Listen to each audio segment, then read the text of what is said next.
দক্ষিণ ত্রিপুরা জেলার চলমান উন্নয়নমূলক কাজের অগ্রগতি ও ভবিষ্যৎ পরিকল্পনা নিয়ে গুরুত্বপূর্ণ পর্যালোচনা সভা অনুষ্ঠিত হলো। সোমবার বিলোনিয়া সার্কিট হাউসের কনফারেন্স হলে প্রাণী সম্পদ বিকাশ ও মৎস্য দপ্তরের মন্ত্রী সুধাংশু দাসের সভাপতিত্বে এই সভা অনুষ্ঠিত হয়। সভায় জেলার বিভিন্ন উন্নয়নমূলক প্রকল্পের বর্তমান অগ্রগতি, বাস্তবায়নের পরিস্থিতি এবং জনকল্যাণমূলক কাজ দ্রুত সম্পন্ন করার বিষয়ে বিস্তারিত আলোচনা হয়। জেলার উন্নয়নের ধারাকে আরো গতিশীল করার উপর বিশেষ গুরুত্ব দেওয়া হয়।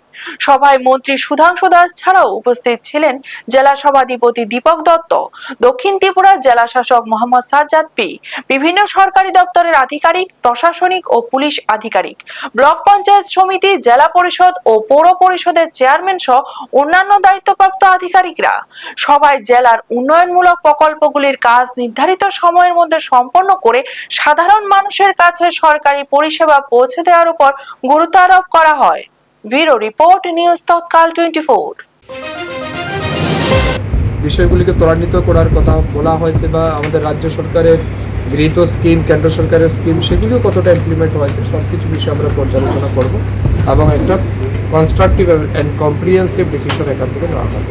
আপনারা দেখছেন নিউজ তৎকাল 24।